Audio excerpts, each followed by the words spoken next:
Page number 738, अध्याय 39, उत्तरतंत्र। श्लोक 93।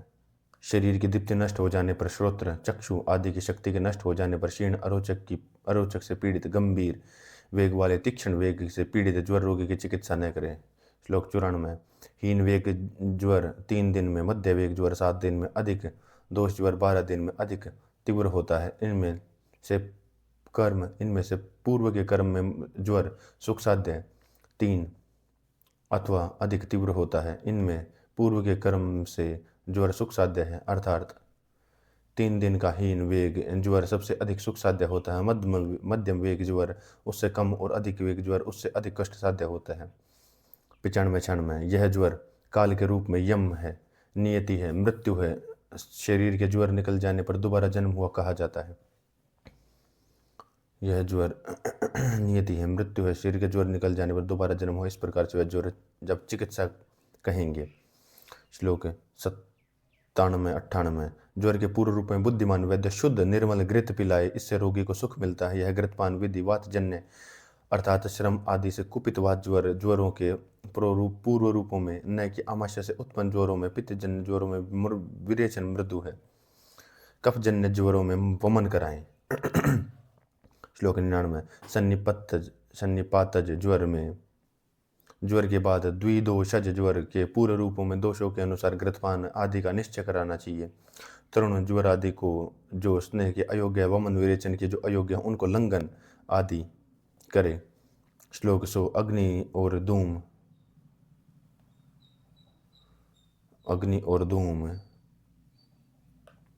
की भांति रूप और पूर्व रूपों में पृथकत्व समझना चाहिए। रूपों के स्पष्ट हो जाने पर बिना अपपाद के उपवास आमाशजन्य ज्वरों में हितकारी है। श्लोक 101। दोष के आमाशय उत्क्लेशित बाहर निकलने के लिए होने पर वमन श्रेष्ठ है।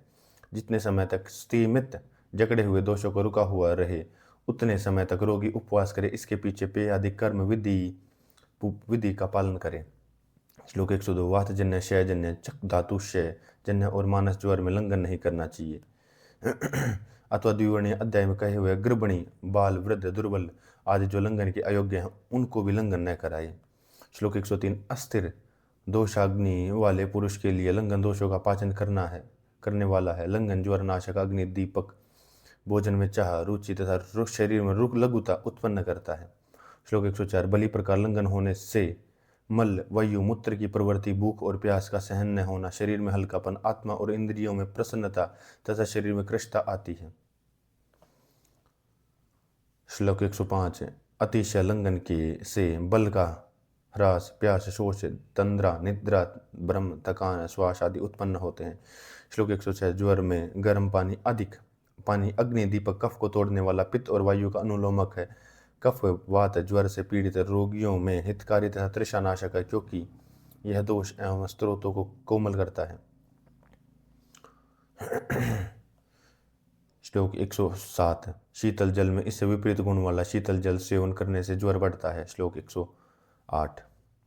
पित्तजन्य, मज्जन्य, विषजन्य ज्वरों में शीतल का तिक्त द्रव्यों से शोधित शीतल जल देना चाहिए। यह द्रव्य मद्रमोथा, शोठ खस, चितपाड़ा खस और लाल चंदन है। वक्तव्य। इन द्रव्यों का क्वाथ षडंग परिभाषा से बनाना चाहिए। श्लोक 109। दोषों के उनके अपने अनुसार पाचन द्रव्यों के संयोग से दीपनी अग्नि के दोषों को पचाने वाली लघु ज्वर नाशक ज्वर रोगियों के लिए अन्य काल में हितकारी है। श्लोक 110 11। बहुत दोष वाले मंदाग्नि पुरुषों में लंघन, षडंग पानीय यवागु देने पर भी यदि 7 दिन में ज्वर के अंदर दोषों का पाचन न हो, तब रोगी को मुख में विरसता, प्यास, अरोचक नाशक, हृदय के लिए प्रिय ज्वरगन एवं पाचन कषाय चिकित्सा में करें। श्लोक 112 13। यथा वात ज्वर में व्रत पंचमूल का कषाय पाचक है। पित्त ज्वर में मुस्ता, कुटकी, इंद्रजो के क्वाथ में मधु मिलाकर देवे। कफ ज्वर में पिपल्य आदि गण का क्वाथ देवे। द्वंद्वज ज्वरों में इनको मिलाकर देवे। श्लोक 114। तुरंत पानी पीने पर, उपवास किया होने पर, तुरंत भोजन किया होने पर, अजीर्ण, तीक्ष्ण एवं प्यास लगे व्यक्ति को पाचन कषाय मत देवें। श्लोक 115। ज्वर के तीक्ष्ण होने पर, शरीर में भारीपन, मलों के रुका होने पर, ज्वर के आम दोष जानने पर, इससे विपरीत अवस्था में निराम या पका जाने, ज्वर के मृदु होने पर, शरीर में हल्कापन, मलों के चल्यमान होने पर, दोषों को पका हुआ जाने, तब ज्वर में ज्वरनाशक औषध देना चाहिए। 116, 17, 18। कोई आचार्य दोष की प्रकृति को प्रकृति होने से पक्के लक्षण मानते हैं।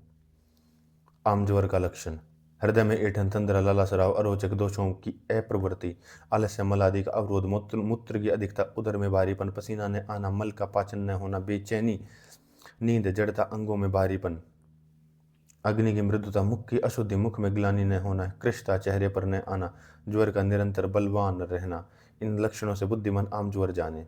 विषमत्व दोष: पक्कल लक्षणम का तात्पर्य दोष अर्थात वातादि दोष दुष्ट हैं कि प्रकृति अथवा स्वभाव है। रोग को उत्पन्न करना इस प्रकृति की जो विकृति है अथवा विपरीतता दोष के पक्के हो जाने का लक्षण है। श्लोक 119। कोई आचार्य कहते हैं कि 7 दिन के पीछे औषध देनी चाहिए, दूसरे आचार्य 10 दिन के पीछे औषध देने का विधान करते हैं।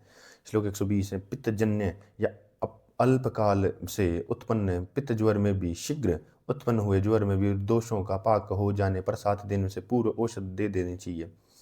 श्लोक 121 है। आम दोष वाले पुरुष में दी गई शोधन औषध ज्वर को भी और अधिक बढ़ा देती। शमनीय औषध का ज्वर को विषम ज्वर में बदल देती। शोधनीय औषध ज्वर को बढ़ाती है। ज्वर के आक्रांत रोगी के प्रवृत्त हुए पुरुषादि मलों की सदैव उपेक्षा करे। यदि ये अति मात्रा में प्रवृत्त हो रहे हैं तो अतिसार की बात चिकित्सा करे। जब मल कोष्ठ में पहुंचे हुए हों, पक गए हों, स्रोतों में रुके हों, यदि ज्वर पुराना न भी हो तो भी इस रोगी को विरेचन देवे। श्लोक 124-25 है। यदि पका हुआ दोष यदि बाहर न निकला जाए, शरीर में रह जाए तो गंभीर रोग, विषम ज्वर और बल की हानि करता है, इसलिए वमन आदि दोषों से इसको निकालना चाहिए। श्लोक 126 है। अवस्थानुसार प्रथम रोगी को वमन देवे, फिर अस्थापन, फिर विरेचन, इसके पीछे शिरोविरेचन देवे, क्रम से चिकित्सा करे। श्लोक 126 है। 27, 28, 29 है। कफ ज्वर में बलवान रोगी को वमन देवे, पक्वाशय में स्थिल अस्तब्ध होने पर पित्त प्रदान ज्वर में विरेचन देवे, वाजन्य एवं उदावर्त युक्त ज्वर में वेदना होने पर निरूहण देवे, कटुग्रह पीड़ित दीप्ताग्नि पुरुष को अनुवासन देवे, कफ से भरे हुए शिर का भारीपन नाशक, शूल नाशक, इंद्रियों को जागृत करने वाला शिरोविरेचन देवे। 130 है। दुर्बल रोगी को अद्यमान एवं उदर में शूल होने पर दाय, देवदारू, वच्च, कूट, सौफ, हींग, सिंधव इनको कांजी में पीस कर सुहाता गर्म लेप उदर पर करे। श्लोक 131। वायु के ऊर्ध्वगामी होने पर मलमूत्र के रुके हुए रोगी की गुदा में बस्ती रखे। व्रती, मेनफल, सिंधव, पीपली आदि की बनाई हुई उपयुक्त देवदारू आदि से बनाई रखे। श्लोक 132। पवन के ऊर्ध्वगामी होने पर पीपली मूल, अजवायन, चव्य के से सिद्ध की यवागु को पिलाई, यह वायु आदि का अनुलोमन करती है। श्लोक 133। वमन विरेचन से शुद्धि होने पर जिस रोगी का ज्वर दोष बच्चे होने से शांत नहीं होता, घी से उसका ज्वर शांत करे। श्लोक 134। कृश एवं अल्पदोष वाले रोगी की चिकित्सा शमनीय औषधियों से करे। संतर्पण जन्य जल ज्वर में बलवान रोगी की उपवास से चिकित्सा करे। श्लोक 135, 36, 37 है। मंदाग्नि एवं प्यास से पीड़ित मनुष्य की खूब गली यवागु पिलाए। प्यास व मंदाह गर्मी से पीड़ित मनुष्य की या मद्यपी को लाज से बना तर्पण, लाजा सत्तू पानी में घोलकर मधु के साथ मिलाकर इसके जीर्ण होने पर पीछे से मूंग आदि के यूष से मांसरस से भात देवे। उपवास या श्रम के कारण क्षीण हुए वात की अधिकता वाले ज्वर में प्रदीप्ताग्नि पुरुष को विद्य मांस रस के साथ भात देवे। कफजन्य ज्वर में मूंग के यूष के साथ भात देवे। पित्तजन्य ज्वर में इसी यूष को ठंडा करके शर्करा के साथ देवे। श्लोक 138, 39, 40 है। पित्त ज्वर में अनारदाना, आंवला और मूंग का यूष देवे। वात ज्वर में छोटी मूली का यूष देवे। पित्त कफ ज्वर में परवल और नीम का यूष पत्ते हैं। दाह वमन से युक्त कृष भोजन न करने वाले तथा प्यास से पीड़ित मनुष्य को लज्जाओं से सत्तू को पानी में घोलकर शर्करा और मधु मिलाकर पानी को देवे। श्लोक 141 है। कफ पित्त की शिकायत वाले नित्य मद्य पीने के लिए यवागु उत्तम नहीं है। उसकी चिकित्सा खट्टे या खटाश रहित यूषों से, जंगल मांसों से, रसों से करनी चाहिए। वक्तव्य: रक्त पित्त में यवागु उत्तम कही है, परंतु ज्वर होने से यह अपत्य है, वह भी रक्त कफ पित्त दोनों का संयोग होने पर अहित है।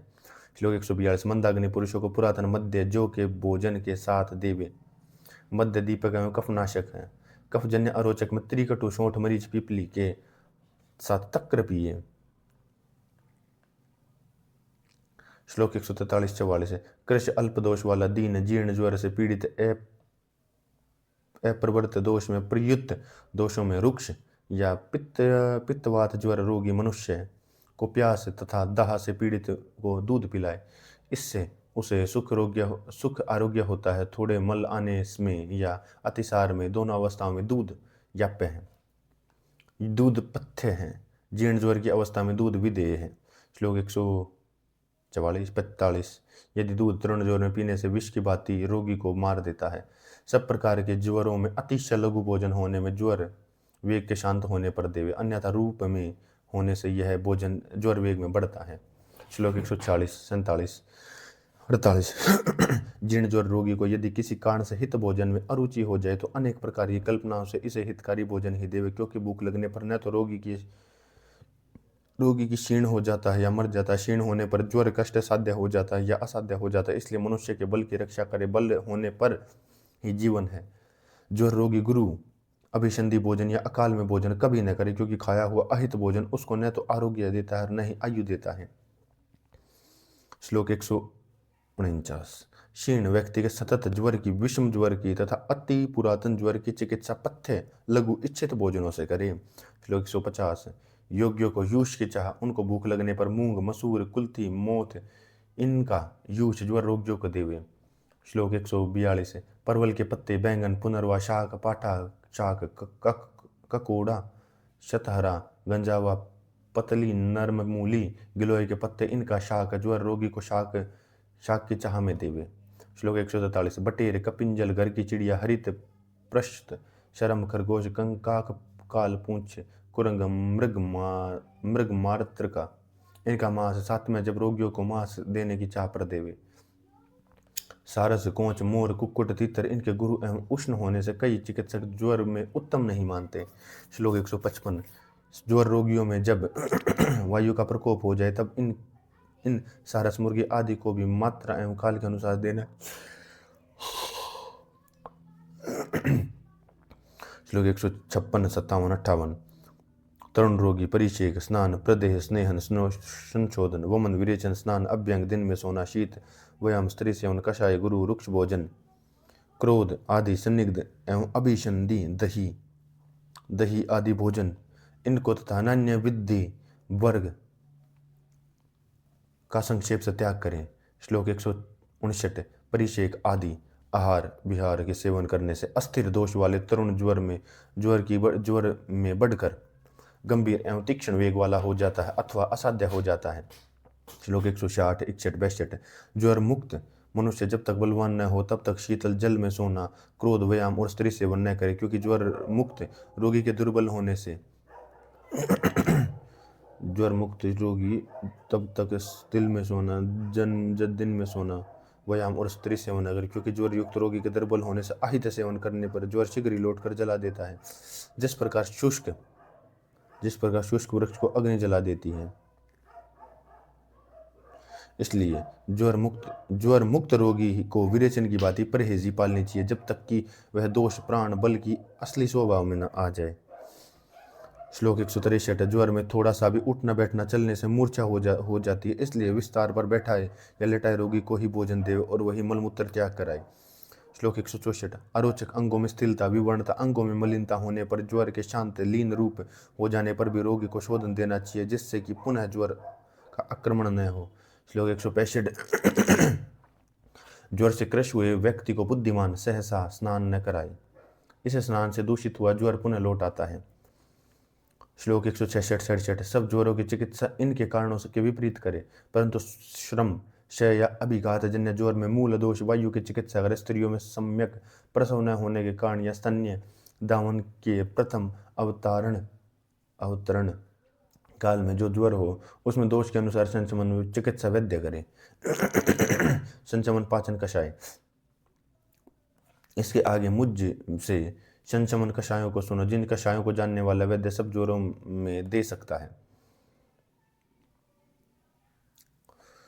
श्लोक 169। पिपली, सारीवा, द्राक्षा, सौंफ, रेणु इनके कषाय में गुड़ मिलाकर देना वात ज्वर को नष्ट करता है। कफानुबंध वात ज्वर में गिलोय का श्रुत कषाय देवे। पित्तानुबंध ज्वर में गिलोय का शीत कषाय देवे, शीत कषाय। श्लोक 170। बलादाब गोखरू इनका क्वाथ चौथाई शेष रखकर शर्करा और घृत के साथ मिलाकर पिए, यह वात ज्वर नाशक है। श्लोक 171-72। शोफ वच्च कूट देवदारू हेरणु धनिया खस मुस्ता इनका जल में क्वाथ करे, इनमें मधु और शर्करा मिलाकर पिए, वात प्रदान। ज्वर में क्वाथ उत्तम है, क्वाथ उत्तम है।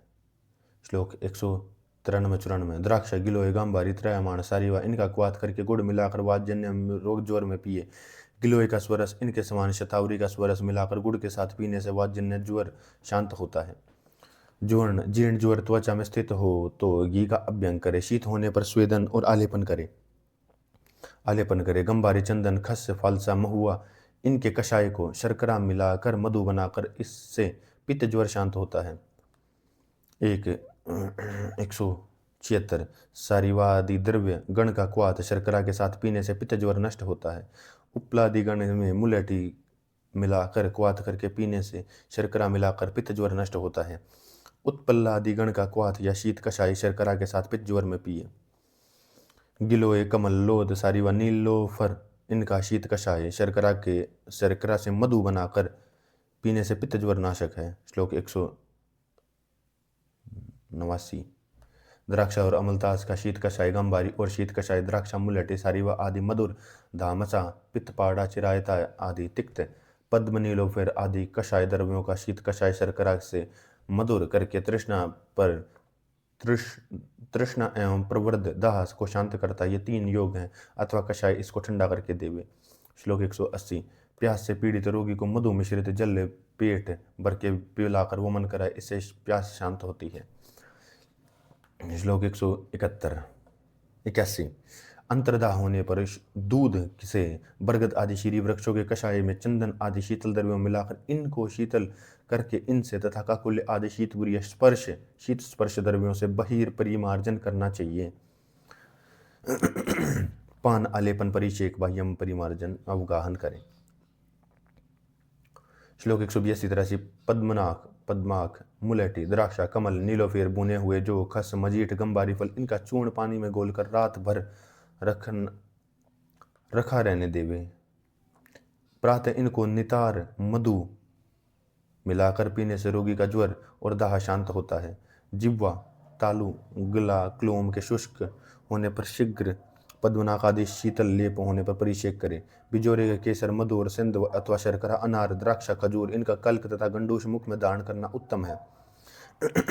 कफ ज्वर में सप्तर्पण गिलोय नीम स्पूर्जक मरवा इनका क्वाथ करे, इसके क्वाथ में मधु मिलाकर देवे। श्लोक 187। त्रिकुटु नाग केसर हल्दी कटकुई इंद्र जो इनका क्वाथ या चूर्ण कई बार प्रयोग करने से कफ ज्वर नष्ट होता है। श्लोक 188-89। कफ ज्वर में हल्दी चित्रक नीम खस अतीश वच्च कूट इंद्र जो मूरवा पटोल इनके क्वाथ में मधु और मरीच मिलाकर इससे कफ ज्वर नष्ट होता है। श्लोक 190। सारीवा अतीश कुष्ठ गुगलू दमसा और मुस्ता इनका क्वाथ पीने से कफ ज्वर नष्ट होता है। मुस्ता इंद्र जो त्रिफला कुटकी फलसा इनका क्वाथ कफ ज्वर नाशक है। औषध काल में पिया हुआ मधु मिश्रित आरग्वदादि गण का क्वाथ कफ वातनाशक को शीघ्र नष्ट करता है। श्लोक 193-94। शोंठ धनिया बरगी हरड़ देवदारू वच्च शाहतरा मोथा भूतिक रोहित घास और कट्टफल इनका क्वाथ करे, इसमें मधु और हींग मिलाकर कफ वातजन्य ज्वर में कफ की अधिकता में गलग्रह में हिक्का में गले में सूजन में हृदय शूल में पार्श्व शूल में पीना चाहिए। यह श्वास काशनाशक है।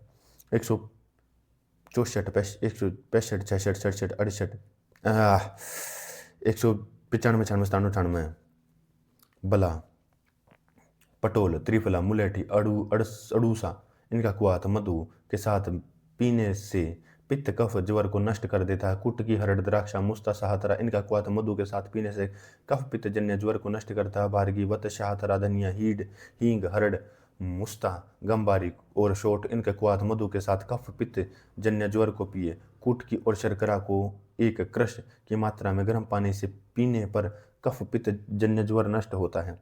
श्लोक 199। 200 चिरायता, गिलोय, द्राक्षा, आंवला, कचूर इनका क्वाथ करके इनमें गुड़ मिलाकर वात पित्त ज्वर में पिए। रसना, अड़ूसा, त्रिफला, अमलतास का फल इनका बना क्वाथ पीने से पित्त ज्वर नष्ट होता है। श्लोक 201 समसन्निपात में वात आदि में कहे कषायों को मिलाकर बरते। ज्वर में जिस दोष की अधिकता हो उस दोष के प्रतिकार से सब सन्निपातों में चिकित्सा करे। श्लोक 202 श्वेत पुनर्वा, बिल्व, रक्त पुनर्वा, दूध और पानी इनको मिलाकर पकाए। जब दूध मात्र रह जाए तब पिए। जब यह प्रकार के ज्वर को नष्ट करता है। दूध 8 पल, दूध की अपेक्षा से पानी 3 भाग, शीशम का सार भाग 1 पल, इनसे दूध मात्र पाक। यह दूध सब प्रकार के ज्वर को नष्ट करता है। 204, 5, 6, 7 नड़सर की जड़, बेंत की जड़, मुरुआ, देवदारू इनका कषाय विधि पूर्वक करे, यह ज्वर नाशक है। हल्दी, भद्रमस्तु, त्रिफला, कुटकी, नीम, पटोल, देवदारू, कटेरी इनका क्वाथ पीने से सन्निपात ज्वर नष्ट होता है। अविपाक, लाला प्रसेक, सोफ, कास, अरोचक को यह नष्ट करता है। त्रिदोष ज्वर में त्रिफला का क्वाथ घी के साथ पिए। 208 सारिवा, नेत्रवाला, मुस्ता, सोंठ, कुटकी इनको 1 क्रश की मात्रा में गर्म पानी से सूर्य के निकलने से पूर्व पिए। यह योग सब प्रकार के ज्वरों को नष्ट करता है और अग्नि को बढ़ाता है। श्लोक 209 पिप्पलादि, दीपनीय, त्रिवर्तादि विरेचक, जीर्ण ज्वर नाशक द्रव्यों को अकेला अकेला या 2-2, 3-3 मिलाकर बरते। श्लोक 210 घी, मधु, हरड़ और तेल इनका यह लेप सन्निपात जन्य ज्वर को शांत करता है। मधु के साथ निशोथ प्रबल ज्वर को नष्ट करती है। श्लोक 211 विषम ज्वर में रोगी को वमन, कफाधिक्य और विरेचन पित्ताधिक्य में देवे। विषम ज्वर से पीड़ित रोगी प्रचुर गुड़ मिश्रित त्रिफला को साथ खाए। गिलोय, नीम, आंवला इनका क्वाथ मधु के साथ पिए। प्रतिदिन प्रातःकाल लहसुन के रस में घी मिलाकर पिए।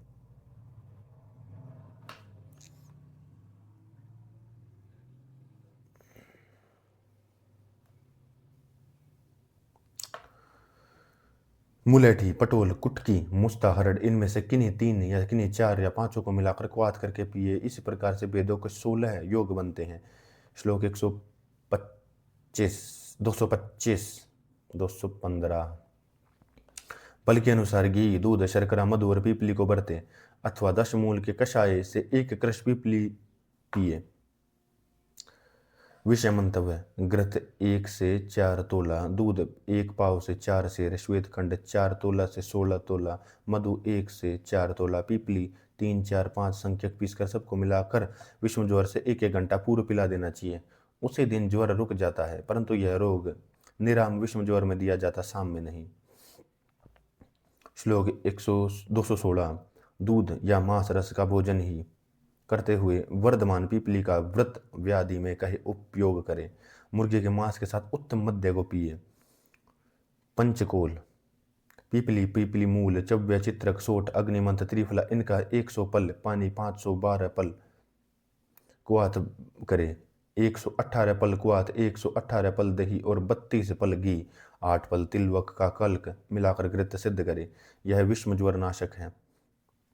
श्लोक 218, 19, 20 पीपली, अति से, द्राक्षा, सारिवा, बिल्व, चंदन, कुटकी, इंद्रजो, खस, कटेरी, बड़वावला, मुस्ता, त्रायमाना, शालपर्णी, आंवला, शोंठ, चित्रक इनके कल्क और कषाय से सिद्ध किया घृत विषमाग्नि को नष्ट करके जीर्ण ज्वर, शिर, शूल, गुल्म, उदर, हलीमक, क्षय का संताप, पार्श्वशूल को नष्ट करता है। श्लोक 221, 22 गिलोय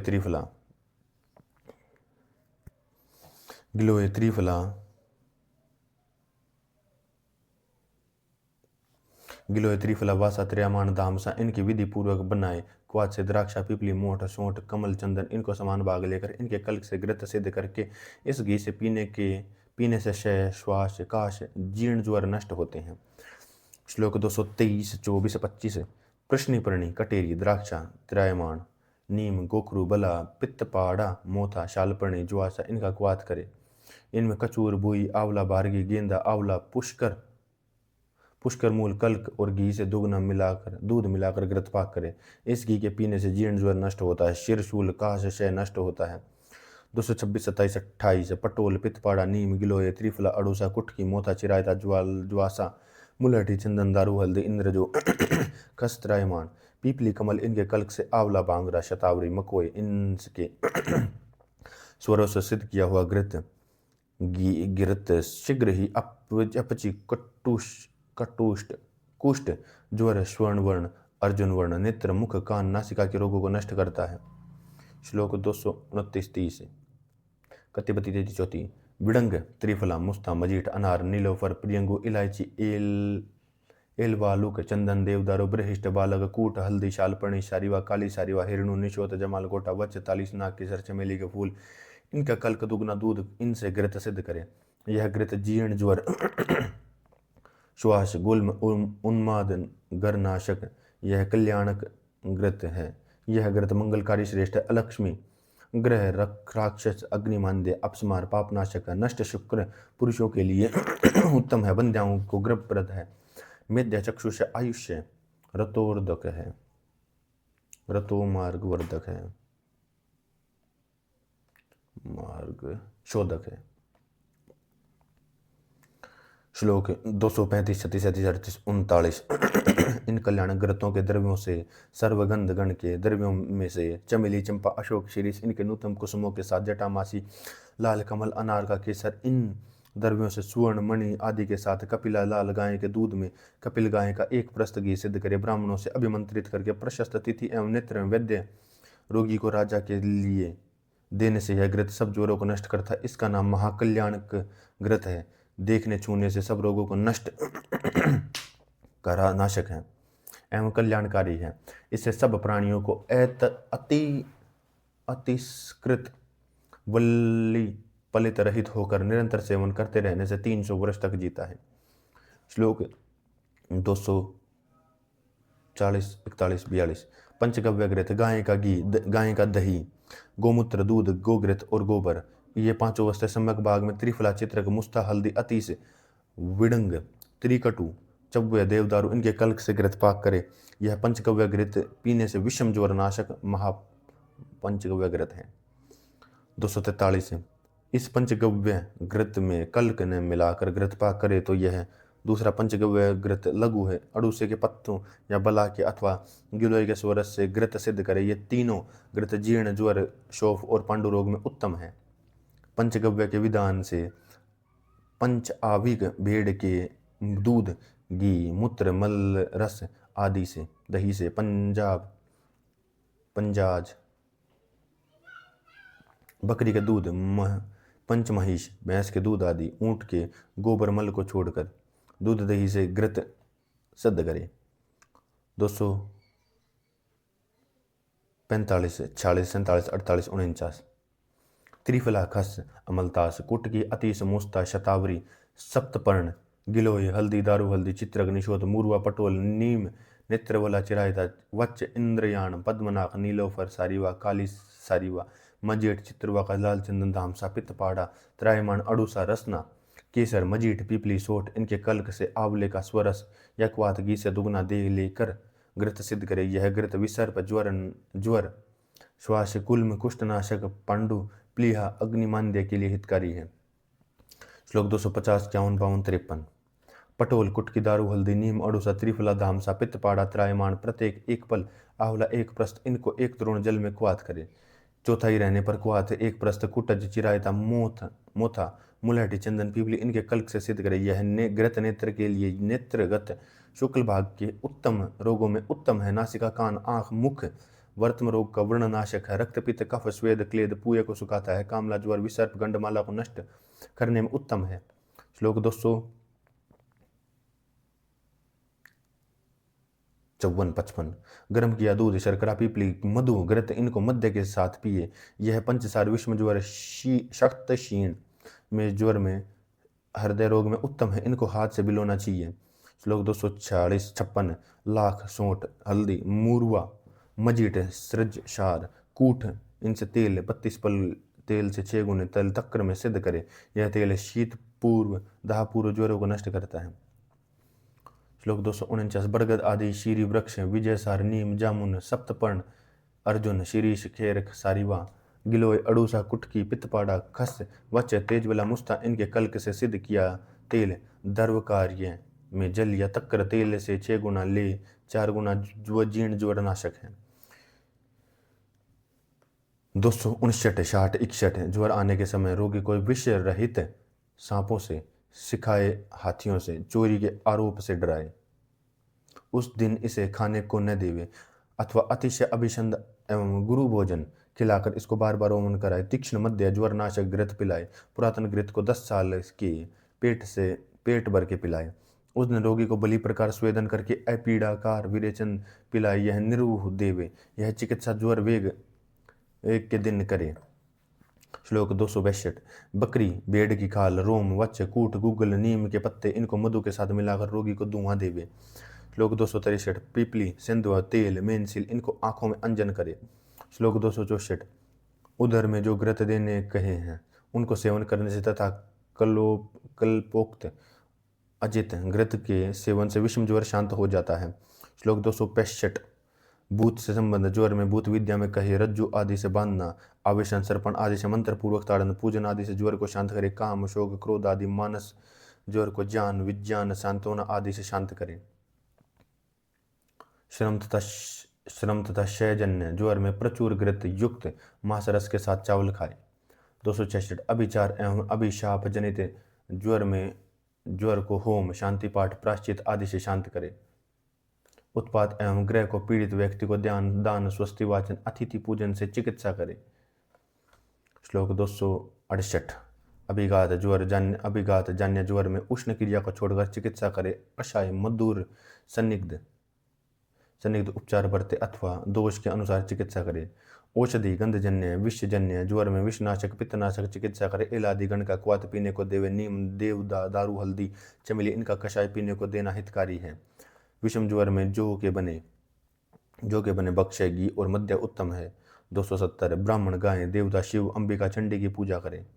श्लोक 271 74 75 77 78 89 80 81।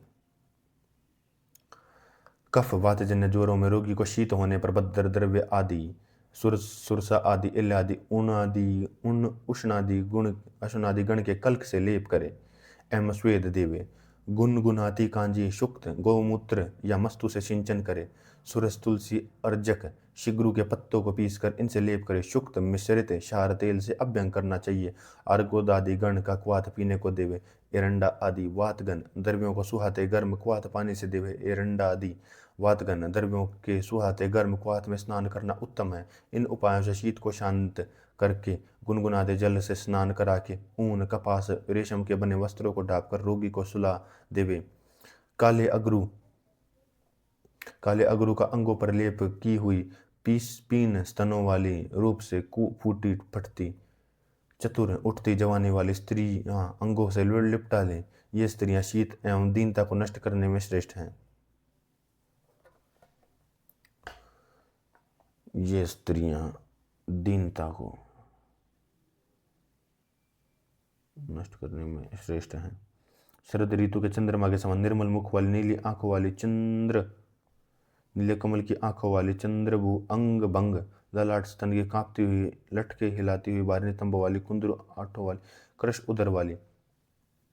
उदर वाली अति विस्तृत जगनों के उठे थके रहने केश तथा अग्रों अंगों पर लेप कर किए भारी उन्नत स्तनों वाली सुगंधित धूप दिए चिकने नील नरम कोमल स्थिल वस्त्रों से विभूषित स्त्रियां कृश शरीर वाले रोगी को कसकर आलिंगन करे। रोगी का आह्लाद हुआ जानकर स्त्रियों को अलग कर देवे। इन स्त्रियों के अंगों के आलिंगन से शीत ज्वर नष्ट हो जाने पर अन्न खिलाए जिससे उसको सुख प्राप्त हो। श्लोक 282 83 84 85। रोगी को दाह नाशक विधि बरते। इसके लिए नीम के पत्तों को पानी में मथ कर इनमें मधु एवं राब मिलाकर इससे लेप करे। दाह ज्वर से पीड़ित रोगी को तुरंत वमन कराए, अथवा जौ के सत्तू को शतोघोत घृत में मिलाकर लेप करे। बेर, आंवला इनको सूक्त और कांजी में मिलाकर इनसे शीतल फेनील, रीठा या उपोदिका या चंगेरी के पत्तों को कांजी में पीस कर लेप करे। डाक के कोमल शीतल पत्तों को कांजी में पीस कर लेप करे। बेर के पत्तों या रीठे के नीम के पत्तों को जाग शरीर पर लेप करे। इनसे अंगों पर लेप करने से दाह, प्यास, मूर्छा संपूर्ण रूप में नष्ट हो जाती है। श्लोक 286-87। जौ का एक कल्क, आधा कुड़ो मजीठ, आधा पल कांजी, 100 प्रस्थ तेल, 1 प्रस्थ मिलाकर तेल सिद्ध करे। यह प्रहलादन तेल ज्वर दाह को नष्ट करता है। श्लोक 288, 89, 90, 91, 92, 93। न्युग्रदादिगण, काकुल्य आदिगण, उत्पल्लादिगण, इनमें से किसी एक के द्रव्यों को पीस कर लेप करे। इन गणों के क्वाथ में तथा कांजी में सिद्ध किए तेल अभ्यंग में हितकारी हैं, अथवा इनके शीत कषाय में दाह से पीड़ित रोगी को गोता लगाए बैठाए। दाह वेग को शांत हो जाने पर रोगी को इनमें से निकालकर शीतल जल में स्नान करा के चंदन आदि का लेप कर देवे। ग्लान, उदास या दीन मन वाले रोगी को कोमल रेशमी वस्त्रों से ढपी स्तनों पर चंदन या गीला लेप की हुई कमल की माला पहने, नाना प्रकार की मणि रत्नों से भूषित स्त्रियां स्तनों को इनको आलिंगन कर देवें। खिलते हुए सुखदायक कमलों को धारण करती हुई स्त्रियां आलिंगन करें। रोगी को आनंद हुआ जानकर स्त्रियों को दूर हटा दे, फिर हितकारी अन्न खिलाए, इससे बहुत सुख होता है। पित्त ज्वर रोगोक्त शमन चिकित्सा विरेचन का जो हितकारी है वह भी करे। 294। संसर्गी दोषों में सबसे प्रथम पित्त को निकाले, क्योंकि ज्वर रोगियों में पित्त ही विशेष कठिनाई से शांत होता है।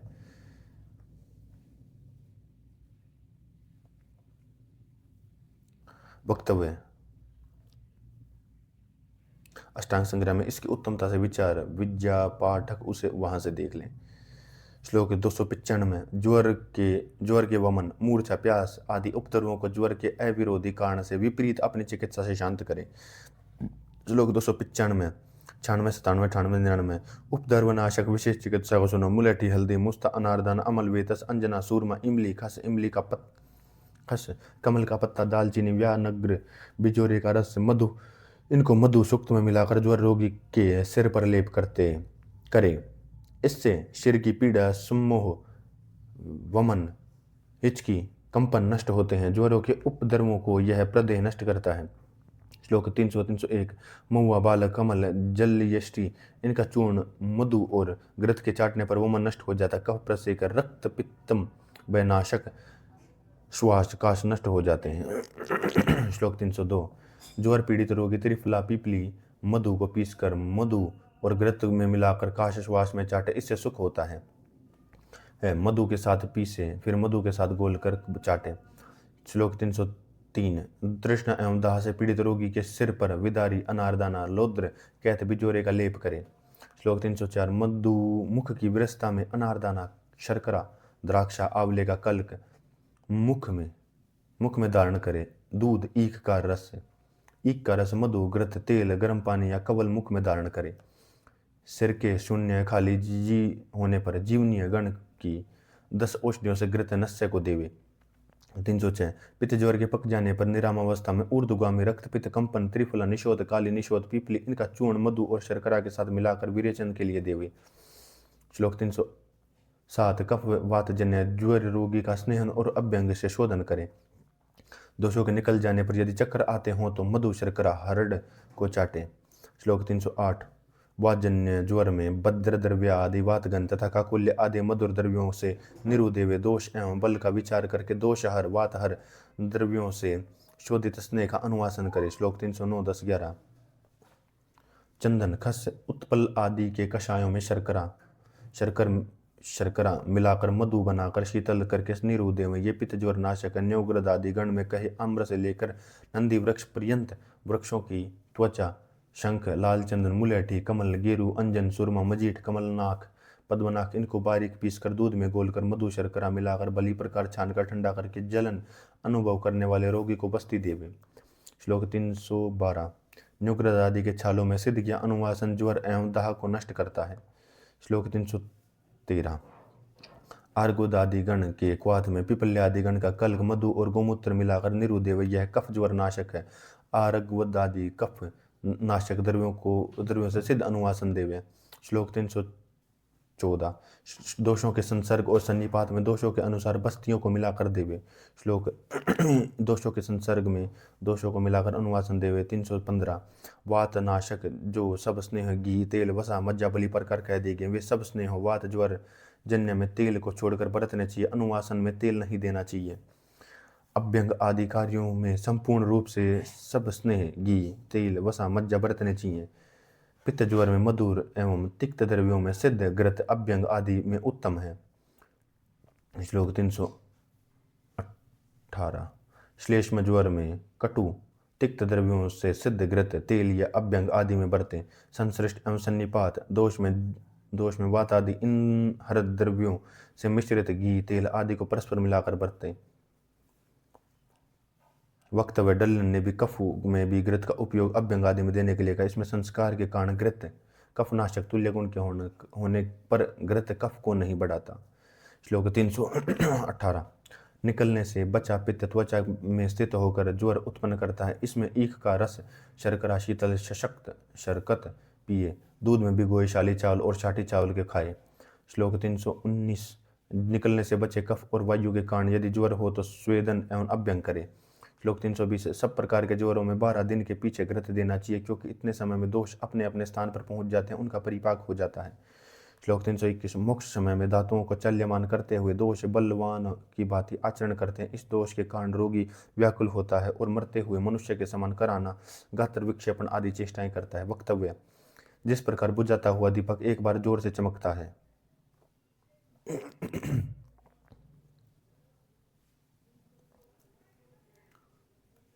ज्वर मुक्त रोगी के लक्षण। सिर में हल्कापन, पसीना आना, मुख में पीलापन, कमजोरी, मुख का पकना, छींक आना और अन्न की चाह होती है।